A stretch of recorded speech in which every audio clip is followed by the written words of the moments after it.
আল্লাহর হাবিবের দুই নাতি হযরত হাসান আর হযরত হুসাইন দুজন মা ফাতেমার কাছে যা বলে, হ্যাঁ মা, ঈদ চলে আসতেছে, নতুন নতুন পোশাক পরে ছোট ছোট বাচ্চারা ঈদগাহে যাবে, সুন্দর সুন্দর পোশাক পরে ঈদগাহে যায়, আমাদের পোশাক কই, আমাদেরকেও নতুন পোশাক কিনা দাও। হাসান হুসাইন ফাতেমার কাছে যখন কথাগুলো বললেন, ফাতেমা ডাক দেয়া কয়ে, যাও, ঈদের আগে আগে তোমাদের জন্য পোশাকের ব্যবস্থা হয়ে যাবে। ঈদের দিন সকালবেলা অথবা ঈদের আগের দিন রাতের বেলা হাসান হুসাইন মাকে ডাক দেয়া কয়ে, হে ফাতেমা তথা হে মা দুঃখিনী, আমাদের জন্য ঈদের পোশাক কিনে দেওয়ার কথা কোথায় আছে? কয়ে, দর্জির কাছে দেওয়া হয়েছে, দর্জি সেলাই করে তোমাদের জন্য পাঠানোর ব্যবস্থা করে দিবি। এদিক দিয়ে রাতের বেলা ফাতেমাতুজ জাহরা রাদিয়াল্লাহু তাআলা আনহা, সাইয়্যিদাতু নিসাই আহলিল জান্নাহ, জান্নাতের মহিলাদের সর্দারিনী ফাতেমা আল্লাহর কাছে ডাক দিয়া কয়, আল্লাহ, রাতের বেলা তাহাজ্জুদের মুসল্লায় দাঁড়ায় গেছে, আল্লাহর কাছে দোয়া করে, আল্লাহ হাসান হুসাইনকে সান্ত্বনা দিলা। আমি ফাতেমা দুনিয়া চাই না, পরকাল চাই, এই জন্য তোমার নেয়ামতের শুকরিয়া আদায় করতে যায় আমার মা খাদিজা অনেক পয়সাওয়ালি ছিলেন, তারপরও আমি কোনোদিন অহংকার করি নাই। সব সম্পদ আল্লাহর রাস্তায় যেমন আমার মা ওয়াকফ করে দিয়েছিলেন, আমি ফাতেমাও আল্লাহর রাস্তায় আমার সম্পদ ওয়াকফ করে দিলাম। আয় আল্লাহ, ঈদের দিন হাসান হুসাইন নতুন কাপড় পরিধান করবে কোত্থেকে? আমি তো দর্জির কাছে কোনো কাপড় পাঠাই নাই, কাপড় সেলানোর জন্য পাঠাই নাই। আয় আল্লাহ, আমি যেমনভাবে বলেছি তোমাদের পোশাকের ব্যবস্থা হয়ে যাবে, আয় আল্লাহ তুমি তাদের পোশাকের ব্যবস্থা করিয়া দাও। একটু পরে হাসান হুসাইন ঘরের মধ্যে আসলো।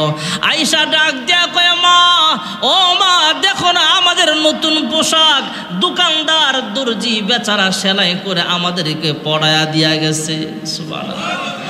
পরবর্তীতে এই ঘটনা আল্লাহর হাবিবের কাছে শোনাইলে আল্লাহর হাবিব কয়, ফাতেমা, তুমি যখন আল্লাহর কাছে দোয়া করলা, আয় আল্লাহ হাসান হুসাইনের জন্য পোশাকের ব্যবস্থা করিয়া দেন, মহান আল্লাহ রাব্বুল আলামিন মানুষের আকৃতি ধারণ করায়া, দর্জির আকৃতি ধারণ করায়া দুইটা জান্নাতি পোশাক দিয়া জিব্রাইলকে হাসান হুসাইনের সামনে আল্লাহ পাঠানোর ব্যবস্থা করেছে। এজন্য নবী পরিবারও গরিবী হালাত ছিল, দুনিয়া চায় নাই। আমাদের সমাজে অনেক গরিব আছে, পোশাক কেনার টাকা নাই। আজকে আপনি জানছেন এই গরিবটার পোশাক নাই, কিনে দেন না, আপনি একটা পোশাক কিনে দেন। হয়তো আপনি 500 টাকা খরচ করলেন, তার কাছ থেকে আপনি অনেক দোয়া পাবেন। এমন গরিব সমাজের ভিতরে এখনো আছে। ভাইয়েরা আমার, বন্ধুরা আমার, এই ঈদে আমরা আনন্দ করতেছি, আমরা অনেকে আনন্দ করতে যা, ভাইয়েরা আমার, বন্ধুরা আমার, অনেক পয়সা তো আমরা এমনি খরচ করে ফেলি। একটু গরিবের খবর নেওয়া। আর আল্লাহর নবী তো এমনও বলেছেন, তুমি যখন তোমার ঘরে একটু তরকারি পাকাইবা, তোমার ঘরে একটু রান্না তরকারি গোশত পাকাইবা, তখন এই গোশতের ভিতরে ঝোল বাড়ায়া দাও। কারণ তোমার প্রতিবেশী গরিব যে আছে, এর গোশত না দাও, একটু আলু একটু ঝোল দাও না, সে এটা দিয়েই এক প্লেট ভাত খাইয়া ফেলবে। সুবহানাল্লাহ কন্যা। গ্রামে এই জিনিসটা এখনো আছে, শহরেও আছে। প্রতিবেশী যারা আন্তরিকতা আছে, একজন আরেকজনের বাসায় তরকারি পাঠায়, ভালো রান্না করলে পাঠায়। বিশেষ করে গ্রামে এখনো আছে যারা একটু মন মানসিকতা ভালো, তরকারি একটু বাড়ায় রান্ধে, প্রতিবেশী গরিব মানুষের ঘরে পাঠায় দেয়। এটাই আন্তরিকতা। কাকে আল্লাহ কোন উসিলায় মাফ করে বলা যায় না। এজন্যই সব হালতে গরিব হই, ধনী হই, পয়সাওয়ালা হই, সুন্দর হই, কালো হই, যেই লেভেলে আসি, যেই পজিশনে আসি, আমরা শুকরিয়া আদায় করব কার? হযরতে মুসা আলাইহিস সালাতু ওয়াস সালাম তুর পাহাড়ে যাবেন মালিকের সাথে কথা বলতে। হঠাৎ আল্লাহর এক গোলামের সাথে দেখা। আল্লাহর গোলাম ডাক দিয়া কয়, হে মুসা পয়গম্বর, যাওয়ার সময় আমারে একটা বিষয়ে জানায়া যাও। কয়, কেন? কয়, তোমার মাধ্যমে আমি আল্লাহর কাছে জানতে চাই কোন আমল করলে আমার ধন সম্পদ কম হবে। সুবহানাল্লাহ। না বাড়তে চায় না কমাইতে চায়? কমাইতে চায় অনেক পয়সা। কয় রাত্রেবেলা এশারের নামাজ পড়া বসলে কয়েক ঘন্টা লেগে যায় আমার হিসাব মিলাইতে। সারাদিনের দোকানদারি, একজনের 2-3টা গাড়ি থাকলেই তো এর হিসাব লইতে লইতে তার ঘুম 12টা 1টা বাজা যায়, এমন আছে না নাই? 2-4টা দোকানের মালিক হইলেই তো খবর হয়। আর এই লোকটা অনেক পয়সাওয়ালা, ওই দেশের শিল্পপতিদের মধ্যে একজন শিল্পপতি ছিল উনি, অনেক পয়সাওয়ালা মানুষ। হ্যাঁ মুসা পয়গম্বর, আমি বেশি সম্পদের হিসাব করতে করতে 24টা ঘন্টা মালিকের কুদরতি পায়ে সেজদা দিতে পারি না। হ্যাঁ মুসা পয়গম্বর, আমার মন চায় আমার ব্যবসা বাণিজ্য দোকান পাটে হিসাব নিকাশ করতে যে আমি সময়টা ব্যয় করি, এই সময়টাও যদি মালিকের কুদরতি পায়ে সেজদা দিতাম তাহলে আমার মালিক আরো বেশি খুশি হয়ে যাইত। আমি আপনার মাধ্যমে আল্লাহ তাআলার কাছে জানতে চাই কোন আমল করলে আমার সম্পদ আল্লাহ কমায়া দিবেন। মুসা পয়গম্বরের মাধ্যমে জানতে চাইলে মুসা পয়গম্বর পরবর্তীতে জানায়া দিলেন, হ্যাঁ রে ভাই, তুমি শুকরিয়া আদায় বেশি বেশি করো, এই জন্য তোমার সম্পদ বেশি হয়ে গেছে। তুমি শুকরিয়া আদায় করা কমায়া দাও, আল্লাহর শুকরিয়া আদায় করা কমায়া দিলে তোমার সম্পদ এমনি এমনি কমে যাবে। এই লোকটা এবার ডাক দিয়া কয়, হ্যাঁ মুসা পয়গম্বর, আমার সম্পদ বেশি হোক আর কম হোক আমি আল্লাহর নাফরমানি করতে পারবো না, মরণ পর্যন্ত আল্লাহর শুকরিয়া আদায় করে যাব। যুরকুন সুবহানাল্লাহ। আরেকজন মহিলা ডাক দিয়া কয়, হ্যাঁ মুসা পয়গম্বর, আমি একজন গরিব মানুষ, আমার টাকা নাই, পয়সা নাই, সুন্দর একটা বাড়ি নাই, সুন্দর একটা গাড়ি নাই, সুন্দর পোশাক নাই।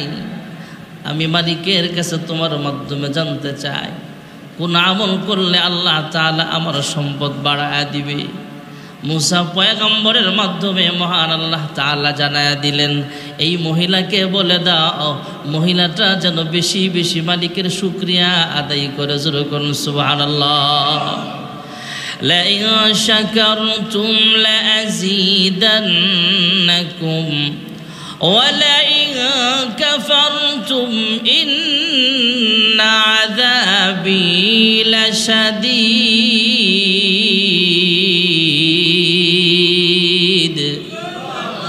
মহান আল্লাহ রাব্বুল আলামিন জানায়া দিলেন, হ্যাঁ মুসা কালিমুল্লাহ, তুমি এই লোকটারে জানায়া দিন সে যেন বেশি বেশি মালিকের শুকরিয়া আদায় করে। এই লোকটা আবার ঘর থেকে বের হয়ে ডাক দিয়া কয়, হ্যাঁ মুসা, আমার তো কিছুই নাই, আমি শুকরিয়া আদায় করব কিভাবে? নাউজুবিল্লাহ।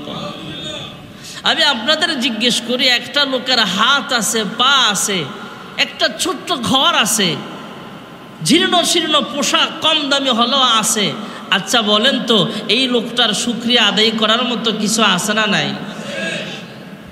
এই লোকটা তো শুকরিয়া আদায় করতে পারে, হে আল্লাহ আমার চক্ষুটা আপনি কত সুন্দর বানিয়েছেন, আয় আল্লাহ আমার জিহ্বাটা কত মজাদার বানাইছেন, আমার কপালটা আপনি কত সুন্দর বানাইছেন, আল্লাহ তাআলা কত সুন্দর করে আমাদেরকে বানিয়েছেন। ভাইয়েরা আমার, মহান আল্লাহ রাব্বুল আলামিন নিজে হলেন ইঞ্জিনিয়ার।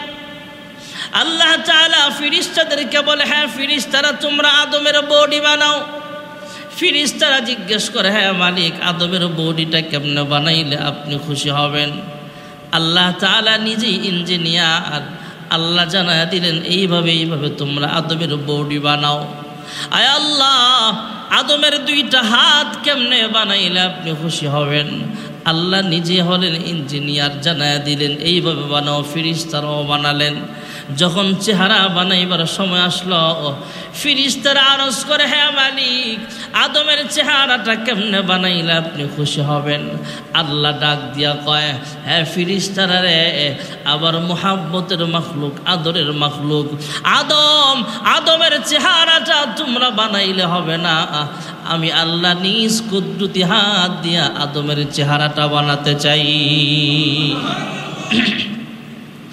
আল্লাহ রাব্বুল আলামিন জানায়া দিলেন, হ্যাঁ ফেরেশতারা রে, তোমরা যদি আদমের চেহারা বানাও, তোমরা যদি মানুষের চেহারার আকৃতি করো, তোমাদের চেহারা একজনের চেহারা আরেকজনের চেহারার সাথে মিল হয়ে যেতে পারে, যমজ দুই ভাই, তারপরও এদের চেহারার ভিতরে কোনো না কোনো বেমিল আল্লাহ রাইখা দিছে।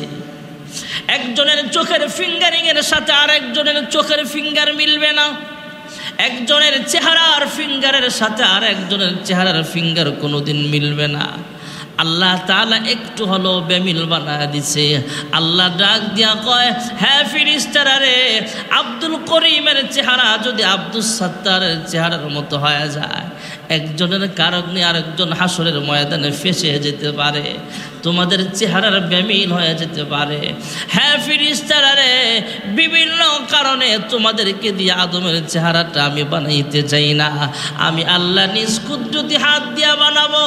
মহান আল্লাহ রাব্বুল আলামিন কুদরতি হাত দিয়া ডইলা ডইলা আদমের চেহারাটা বানালেন। এবার চারটা দামি জিনিসের কসম খেয়ে আল্লাহ তাআলা বলেন, ওয়াত্তিনি ওয়াজ্জাইতুন ওয়া তুরি সিনিনা ওয়া হাযাল বালাদিল আমিন।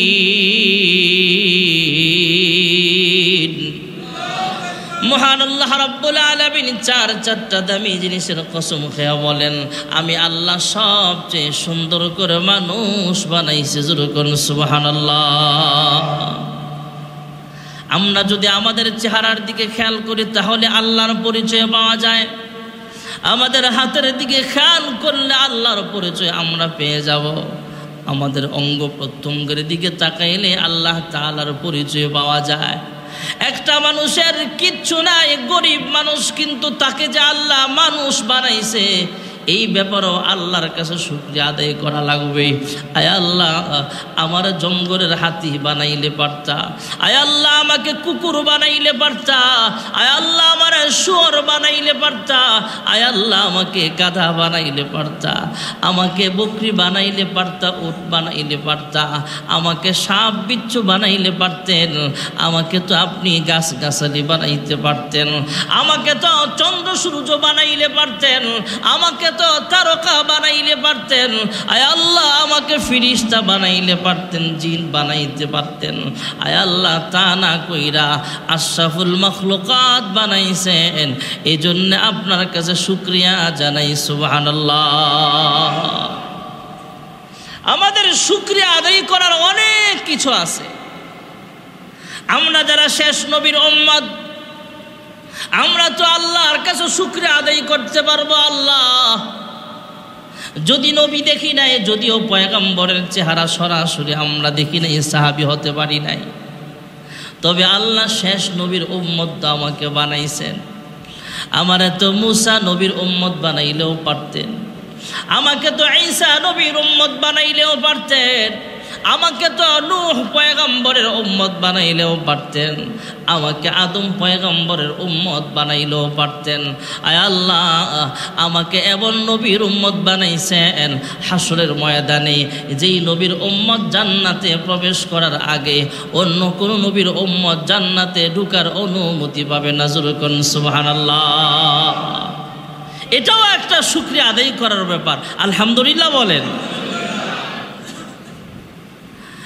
আমরা তো শুকরিয়া আদায় করতে পারি, আল্লাহ আমাকে তাওরাত আমাদেরকে দিলে পারতেন, জাবুর দিলে পারতেন, ইনজিল শরীফ দিতে পারতেন, সহিফে আদম দিতে পারতেন। আমাদেরকে এমন একটা কিতাব দিয়েছেন, আসমানি যত কিতাব আছে সবচাইতে সেরা কিতাব হলো আল কোরআন। জোরে করুন সুবহানাল্লাহ। তাহলে শুকরিয়া আদায় করার মতো কোনো না কোনো নেয়ামত আমাদের ভিতরে আছে না নাই? আমরা যখন আয়নায় চেহারা দেখব, আল্লাহর হাবিব রাহমাতুল্লিল আলামিন আমাদেরকে দোয়াও শিখায়া দিয়েছেন, আল্লাহুম্মা হাসসানতা খালকি ফাহাসসিন খুলুকি। আয় আল্লাহ, আমার চেহারাটা যেমন সুন্দর বানাইছ, আমার অন্তরটা এমন সুন্দর বানায় দাও। সুবহানাল্লাহ। মুসা নবী ডাক দিয়া কয়, হ্যাঁ মহিলা, তোমার যতটুকু আছে ততটুকুর ভিতরে আল্লাহর দরবারে শুকরিয়া আদায় করো, তাহলে মহান আল্লাহ তাআলা তোমার নিয়ামত বাড়ায় দিবে। শুকরিয়া আদায় করলে নিয়ামত বাড়ায় দিবেন কে? قال رسول الله صلى الله عليه وسلم أفضل الذكر لا إله إلا الله وأفضل الدعاء الحمد لله সবচেয়ে উত্তম জিকির হলো লা ইলাহা, বলেন সবাই লা ইলাহা ইল্লাল্লাহ। পৃথিবীর সেরা জিকির। সমস্ত নবীরা, সমস্ত পয়গম্বর আলাইহিমুস সালাম এই কালেমার দাওয়াত দিয়েছেন, কুলু লা ইলাহা ইল্লাল্লাহ, সুবহানাল্লাহ বললাম। ওয়া আফদালুদ দুআ আলহামদুলিল্লাহ, এবং পৃথিবীর সবচেয়ে দামি দোয়ার নাম হলো আলহামদুলিল্লাহ। কি আর জোরে কোন না, এটাই শুকরিয়া আদায়। আয় আল্লাহ, আমার দুইটা হাত আপনি দিছেন, আলহামদুলিল্লাহ। আল্লাহ, আমার তো দুইটা পা আছে, অনেক মানুষের তো পাও নাই। এই পায়ের দিকে তাকায় একটু পায়ের শুকরিয়া আদায় করেন না? আমরা যে নামাজ পড়ি প্রত্যেকটা অঙ্গ প্রত্যঙ্গর শুকরিয়া আদায় হয়, সুবহানাল্লাহ বলনা। নামাজের ভিতরে আমাদের প্রত্যেকটা অঙ্গ ঝুঁকায়া দেই, হাত নিচে রাখি, নাকটা নিচে রাখি, কপালটা নিচে রাখি, নজরটা নিচে রাখি, পায়ের আঙ্গুলগুলো নিচের দিকে, সব কিছু ঝুঁকায়া আল্লাহকে বলি, আল্লাহ তোমার কুদরতি পায়ে আমরা সেজদা দিচ্ছি, সুবহান রাব্বিয়াল আলা। একটা সেজদার দাম আসমান জমিন সব কিছুর চাইতে আরো বেশি দামি। একটা সেজদার দাম। আমরা দেখেন না নামাজের ভিতরে, এই যে মাহে রমজানে আমরা তারাবির নামাজ আদায় করলাম, এর ভিতরেও 14টা সেজদা ছিল, আয়াতে সেজদা। হাফেজ সাহেবরা যেই রাকাতে সেজদা ছিল, ওই রাকাতের আগে যখন কেরাত শুরু হবে, আমরা যখন নামাজ শুরু হবে তখন বলে দেয় প্রথম রাকাতে বা দ্বিতীয় রাকাতে আয়াতে সেজদা আছে, আলাদা একটা সেজদা। এই সেজদাটার দাম আছে। আপনি মসজিদে আসলেন, খেয়াল করবেন, আপনি অজু করতে করতে নামাজের টাইম হয়ে গেছে, ইমাম সাহেব দাঁড়ায় গেছে, এক রাকাত শেষ, রুকু শেষ, আপনি মসজিদে ঢুকলেন, আইসা প্রথম রাকাতের রুকু পান নাই, তার মানে প্রথম এক রাকাত পান নাই আপনি। এখন হুজুরে প্রথম সেজদা আছে, আপনিও কাতারের কাছাকাছি চলে আসছেন, ভাবতেছেন হুজুরে যখন দ্বিতীয় রাকাতের জন্য দাঁড়াবে তখন আমি হুজুরের সাথে আল্লাহু আকবার বলে ইক্তেদা করব, পরে তো এক রাকাত কাজা আবার পড়াই লাগবে নিজে নিজে, অসুবিধা নাই। না, আপনি এটা না করে আরেকটা কাজ করতে পারেন, যেটা আমিও করি। সেটা হলো, হুজুরে প্রথম সেজদায় আছে, আরেকটা সেজদা দেওয়ার সময় আপনার আছে, আপনি ইচ্ছা করলে ইমাম সাহেবের সাথে একটা সেজদা দিতে পারেন। এই সেজদাটা না দিলেও আপনার যেমন 3 রাকাত পড়তে হবে, আরেক রাকাত এক্সট্রা পড়তে হবে পরে ইমাম সাহেব সালাম ফিরানোর পরে, আবার এই সেজদাটা দিলেও পড়া লাগবে, না দিলেও পড়া লাগবে। তার মানে এই সেজদাটা আলাদা সেজদা, মানে এক্সট্রা একটা আমল। আপনি চাইলে মসজিদে ঢুকে গেছেন, হুজুরের প্রথম সেজদা শেষ, দ্বিতীয় সেজদায় যাবে, আপনি আল্লাহু আকবার বলে ইমাম সাহেবের সাথে যোগ দিয়া একটা সেজদা দেন না, হতে পারে এই উসিলায় আল্লাহ আপনাকে মাফ করে দিছে। এক বুজুর্গ মারা গেছে, মারা যাওয়ার পরে আরেকজন স্বপ্নে দেখে, কিরে তোমারে কোন আমলের কারণে আল্লাহ মাফ করছেন? কিতাবে ওয়াকে আসছে, বলতেছে আমি একদিন মসজিদে ঢুকছি, ঢুইকা দেখি ইমাম সাহেব প্রথম রাকাতের ওই 1 রাকাত বা 2 রাকাত পায় নাই, কিন্তু হুজুরে এখন সেজদা আছে, একটা সেজদা আমি ইচ্ছে করলে ইমাম সাহেবের সাথে দিতে পারি, এটা দিলেও সমস্যা নাই, না দিলেও সমস্যা নাই, কিন্তু আমি ওই একটা সেজদাটা, এটা অতিরিক্ত সেজদা আমার জন্য, আমি ইমাম সাহেবের সাথে একটা অতিরিক্ত একটা সেজদা দিছিলাম, যে আমি দাঁড়ায়া থাকি নাই, অলসতা করি নাই, একটা সেজদা দিছিলাম, এই সেজদাটার উসিলায় আল্লাহ আমাকে মাফ করে দিছে। কি বলবেন? কার? আল্লাহ ভালো জানে। এই জন্যে শুকরিয়া আদায় করবো কার? এই জন্যই তো 5 ওয়াক্ত নামাজ, এই জন্যই তো 5 ওয়াক্ত নামাজে বারবার আমরা শুধু তিলাওয়াত করি, আলহামদুলিল্লাহি রাব্বিল আলামিন। সমস্ত প্রশংসা জোরে বলেন কার? আমরা মালিকের শুকরিয়া আদায় করব। মহিলাটা ডাক দিয়া কয়, হ্যাঁ মুসা পয়গম্বর, আমার তো কিছুই নাই, তোমারও আকল নাই, তোমার আল্লাহরও আকল নাই। নাউজুবিল্লাহ করনা। হ্যাঁ মুসা পয়গম্বর, আমি কি দিয়া শুকরিয়া আদায় করব? আল্লাহ তাআলা আসমান থেকে একটা গজব দিয়া মহিলার যা কিছু ছিল এইগুলো অতিরিক্ত জিনিসগুলো আল্লাহ জ্বালায়া পোড়ায়া দিছে। হযরতে মূসা পয়গম্বরের মাধ্যমে আরেকটা লোক আল্লাহ তাআলার কাছে জানতে চাইলেন, হে মূসা পয়গম্বর, আমার কোন কাজের জন্য আল্লাহ তাআলা আমাকে সৃষ্টি করেছেন? কয় কি হয়েছে বলো? কয় আমার দুইটা হাত নাই, আমার দুইটা পাও নাই। আমার কোন কাজের জন্য আল্লাহ আমাকে বানিয়েছেন একটু জানবার চাইছিলাম। এই লোকটাকে আল্লাহ কেন বানাইছেন আল্লাহর কাছে জানতে চাইলে মহান আল্লাহ তাআলা জানায় দিলেন, হে মূসা পয়গম্বর, যাওয়ার সময় জানায় দিও আমি আল্লাহ তাআলা এই লোকটাকে জাহান্নামের একটা ছিদ্র ফিল আপ করার জন্য বানাইছি। সুবহানাল্লাহ।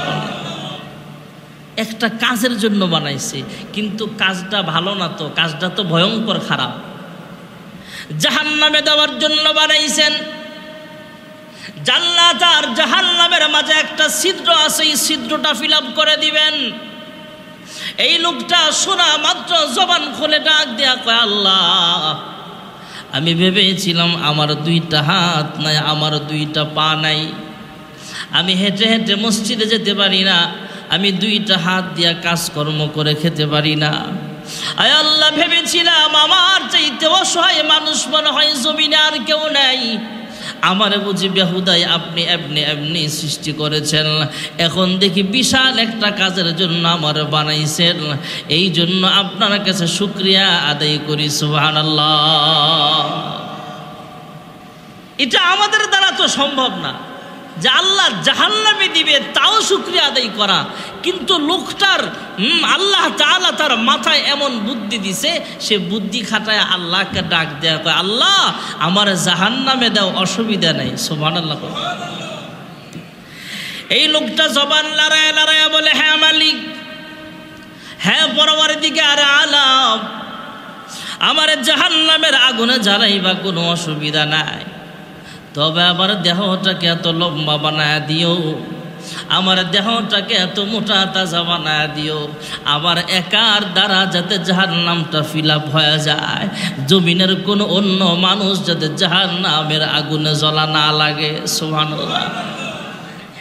আয় আল্লাহ, আমার দেহটা এত মোটা বানায় দিও, আমার দেহটা এত লম্বা বানায় দিও, জাহান্নামের সাইজের যেন হয়ে যায়, পুরাটা জাহান্নাম আমার একার দ্বারা ভরপুর বানায় দিও। আসমানের নিচে জমিনের উপরে যত মানুষ আসবে পৃথিবীতে, তোমার অন্য কোনো বান্দা বান্দি যেন জাহান্নামের আগুনে জ্বলা না লাগে, আমি একাই জ্বলবো, তারপরেও তোমার বান্দা বান্দিদেরকে জাহান্নামের আগুনে জ্বালাও না। এই কথাগুলো মহান রব্বুল আলামিনের কুদরতি আওয়াজগুলো যখন আল্লাহ তাআলা শুনলেন, মহান রব্বুল আলামিনের দরবারে আওয়াজগুলো কবুল হয়ে গেছে, কথাগুলো পছন্দের হয়ে গেছে। এই লোকটাকে মহান আল্লাহ তাআলা সুস্থ বানায় দিছে, এই লোকটার দুইটা পা আল্লাহ দিয়া দিছে, এই দুইটা হাতও আল্লাহ তাকে দান করে দিছে। সুবহানাল্লাহ। পরবর্তীতে আল্লাহ তাআলা জানায় দিলেন, হ্যাঁ মূসা, যাওয়ার সময় এই লোকটাকে জানায় দিও আমি আল্লাহ তাকে জান্নাতি বানায় দিছি। আর জোরে কও, আয় আল্লাহ, এই লোকটাকে তো একটু আগে আপনি বলেছিলেন যে এই লোকটা একজন জাহান্নামী, এই লোকটাকে এখন আপনি জান্নাতি ঘোষণা করছেন, কারণ জানতে চায়। আল্লাহ জানায় দিলেন, হ্যাঁ মূসা পয়গম্বর, তুমি যখন এই লোকটাকে জানাইছ, তোমাকে জাহান্নাম আর জান্নাতের একটা ছিদ্র ফিল আপ করার জন্য আল্লাহ বানাইছে। এই লোকটা এমনভাবে আমি আল্লাহর কাছে শুকরিয়া আদায় করেছে আর বলেছে, আল্লাহ আমার দেহটাকে আপনি এত লম্বা বানায় দিয়েন, এত মোটা তাজা বানায় দিয়েন, আমার একার দ্বারা যাতে জাহান্নামটা ফিল আপ হয়ে যায়, জমিনের অন্য কোনো মানুষ যাতে জাহান্নামের আগুনে জ্বলা না লাগে। আমার কাছে এই লোকটার কথাগুলো জিহ্বাটা লড়ায় লড়ায় আমি আল্লাহর কাছে যে কাঁদছি, এই কথাগুলো আমি আল্লাহর কাছে পছন্দের হয়ে গেছে। আমি আল্লাহ তাআলা এই লোকটাকে ক্ষমা করে দিলাম, আর এই লোকটার নাম জাহান্নামের দফতর থেকে কাইটা আমি আল্লাহ তাআলা জান্নাতীদের খাতার ভিতরে আমি আল্লাহ উঠায়া দিলাম। তাহলে শুকরিয়া আদায় করার দরকার যেরকম আছে না নাই? আমরা শুকরিয়া আদায় করব। এই ঈদের মধ্যে অনেক মানুষ অনেক কষ্টও তো করেছে। এই ঈদের মধ্যে কত গরিব মানুষ কষ্ট আছে না নাই? আরে ধনী মানুষ আমরা তো অনেকে আসি, পয়সা রাখবারও জায়গা নাই, ফালাইবারও জায়গা নাই। আজকে এক লোক বলতেছে, হুজুর আমার ওয়াইফরে দিছি বাজার করতে, মার্কেট করতে, রাগারাগি করে। আমার বেগম সাহেবা মার্কেটে গেছে 20,000 টাকা লইয়া, আমার লেগে চয়েস করে একটা গেঞ্জি আনছে। তা আমি কইলাম, এই গেঞ্জি তো আমি গুলিস্তান ভ্যানগাড়ির থেকে 60 টাকা করে কিনি, তুমি আনছো কত দিয়া? কয় 1100 টাকা। কয় টাকা? কথা কন না কেন? 60 টাকার গেঞ্জি কত? দোকানদাররাও মাশাল্লাহ একটা মুচকে হাসি দিয়ে কইব ভাবি। ভাবি আর আফা ছাড়া কথা নাই, বুড়া বেটিরেও কইব ভাবি। বুড়া বেটি তো খুশি, ভাবি আপনারা আমার পছন্দ হয়েছে, আপনার কথাটা আমার বলো ভাল লাগছে, আপনার লেগে শুধু 2000 টাকা, অথচ 200 টাকার মাল।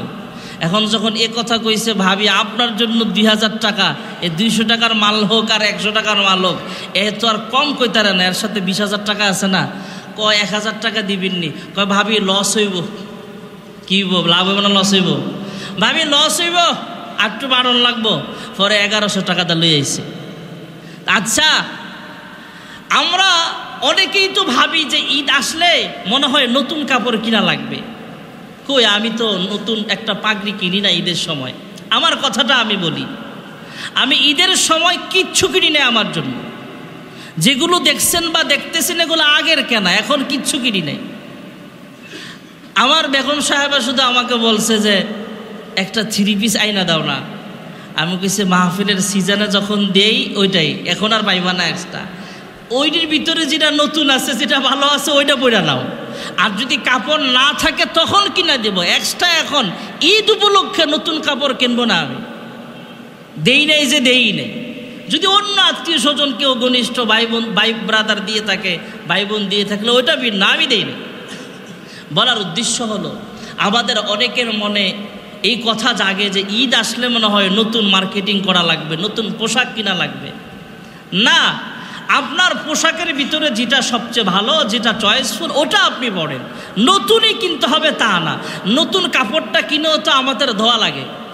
আমরা যে নতুন কাপড় বানাই, আমার বিশেষ করে আমারটা আমি বলি, নতুন কাপড় বানায় কিন্তু সাথে সাথে ব্যবহার করি না।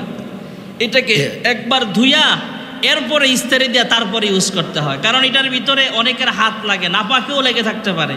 কাপড়ের ভিতরে আলাদা রং থাকে, কালার থাকে, মার থাকে। তো এই জন্য আমরা এটাকে একবার ধুয়ে নেব, তারপরে আয়রন করে পরবো, এটা সবচেয়ে ভালো। তো বলার উদ্দেশ্য হলো, আমাদের সমাজের অনেকে আছে, আমরা মার্কেটে তো মাশাল্লাহ পুরুষের চাইতে মহিলাদের ওজনই বেশি ছিল। এরা মনে করতেছে মার্কেটে যায় একজনে, লগে আরও 60 জন যায়। এক দোকানদারের জিগেলাম কি হালাত? কয় হুজুর মহিলারে দিয়ে আরও ভেজাল। আমি কি ভেজাল?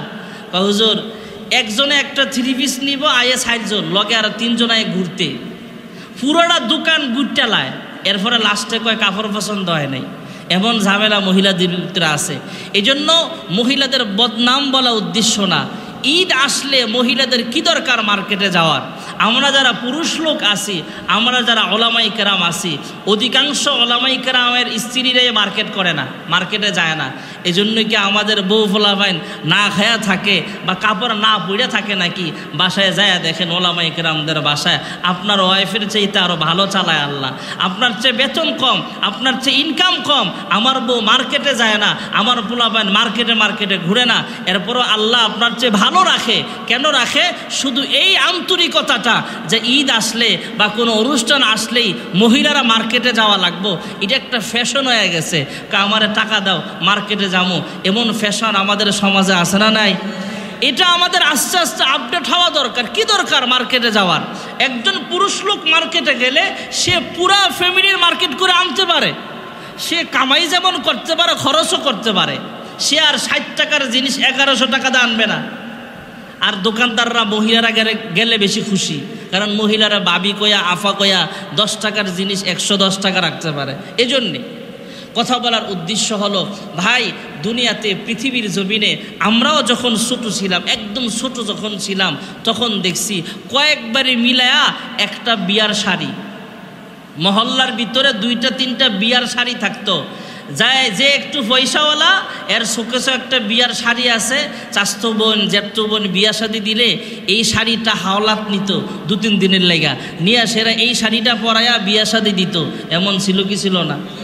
আর এখন এক একজন মহিলার শোকেসের ভিতরে, আলমারির ভিতরে কাপড়ের অভাব নাই, এরপরও ধনী নাই গরিব নাই, ঈদ আসলে স্বামীর সাথে রাগারাগি কাপড় নিয়ে, আমার ঈদের কাপড় কই, এমন রাগারাগি মনে হয় সমাজে নাই।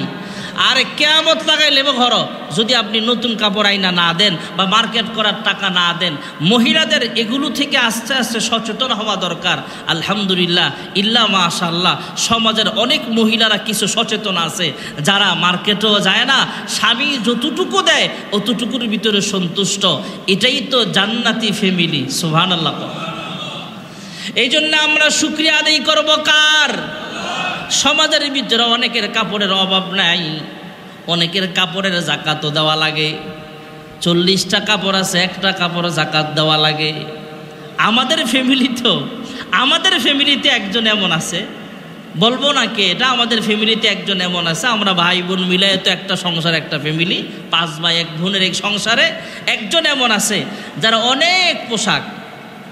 আর সুকেশ আমি একদিন তাকায় দেখি 100-র উপরে হবে ড্রেস আছে তার। আমি কে এর জামাই যা বেতন পায়, হে তো ঋণ করা লাগবে পোশাক বানাইলে। কয় হ্যাঁ, তো আর স্বামীর টাকাটা বানায় না, নিজেও তো মাদ্রাসায় পড়ায়, মহিলা মাদ্রাসায় পড়ায়, নিজের টাকা দেই, নিজে খরচ করে, এরপরে ভাই দেয়, মায়ে দেয়, বোনে দেয়, সব মিলায়। এটি শৌখিনতা। তা আমি একদিন বললাম যে কাপড়ের জাকাত দাওনি বছর শেষ হইলে? কয় হ্যাঁ ভাই, জাকাত দেই। তো সমাজের অনেক মহিলা তেমন আছে যারা কাপড়েরও জাকাত দেওয়া লাগে, শৌখিন মানুষ, অনেক কাপড় চোপড়, এমন মানুষ পুরুষও আছে।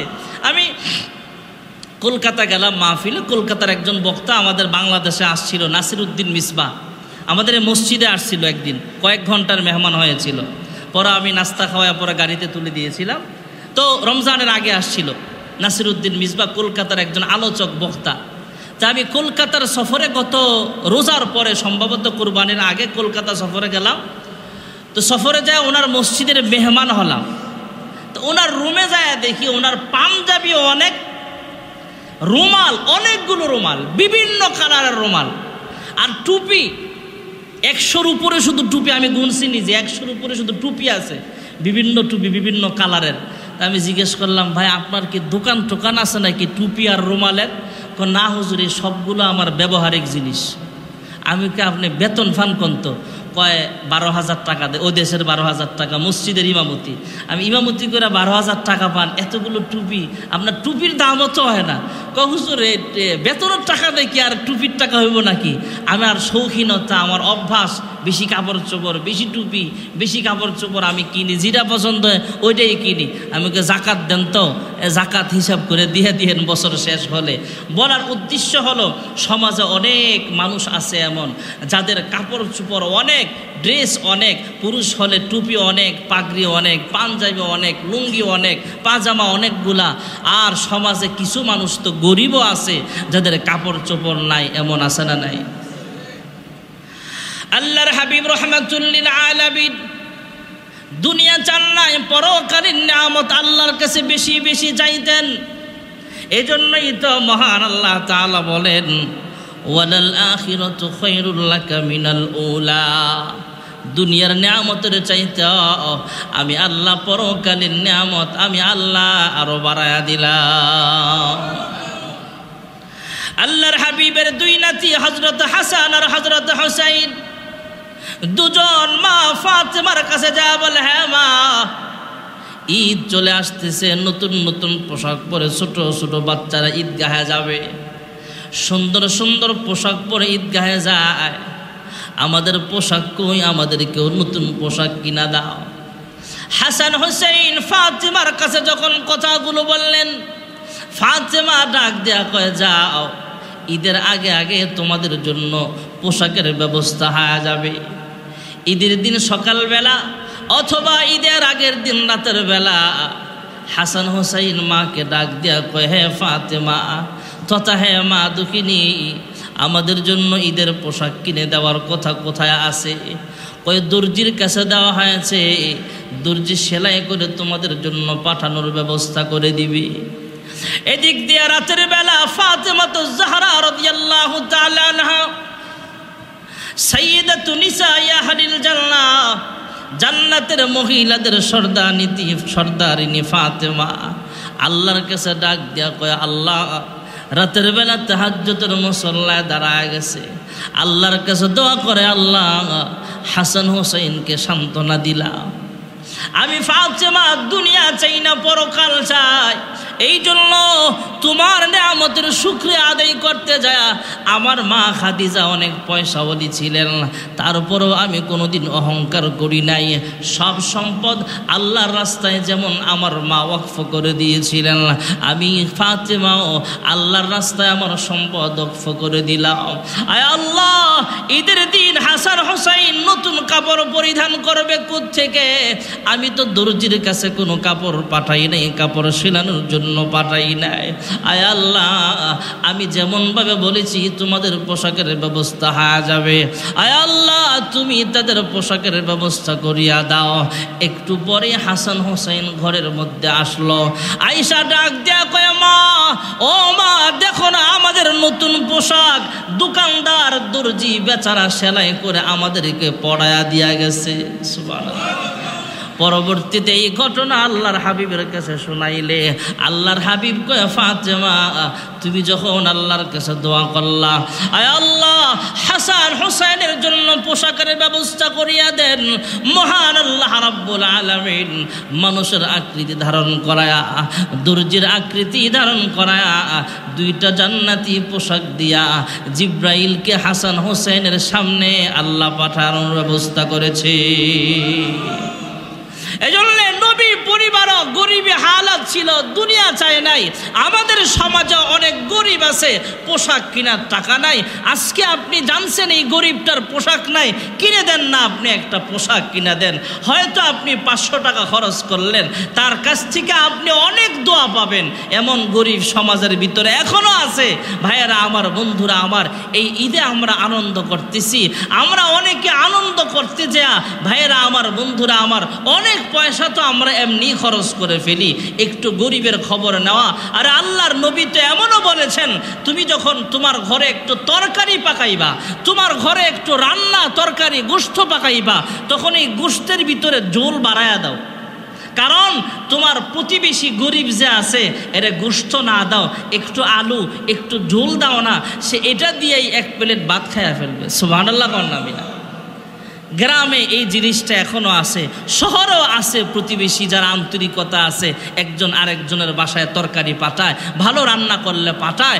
বিশেষ করে গ্রামে এখনো আছে যারা একটু মন মানসিকতা ভালো, তরকারি একটু বাড়ায় রান্ধে, প্রতিবেশী গরিব মানুষের ঘরে পাঠায় দেয়। এটাই আন্তরিকতা। কাকে আল্লাহ কোন উসিলায় মাফ করে বলা যায় না। এজন্যই সব হালতে গরিব হই, ধনী হই, পয়সাওয়ালা হই, সুন্দর হই, কালো হই, যেই লেভেলে আসি, যেই পজিশনে আসি, আমরা শুকরিয়া আদায় করব কার? এই জন্যে এই ভাষাটা আল্লাহর হাবিব আমাদেরকে শিখিয়েছেন। আফজালুদ দুআই আলহামদুলিল্লাহ। পৃথিবীর সবচেয়ে শ্রেষ্ঠতম দোয়া হলো আলহামদুলিল্লাহ। আল্লাহ রাব্বুল আলামিন আমাদের সকলকে হার হালতে আল্লাহর প্রতি শুকরিয়া আদায় করে চলার তৌফিক আল্লাহ দান করেন। সকলে বলে আমিন।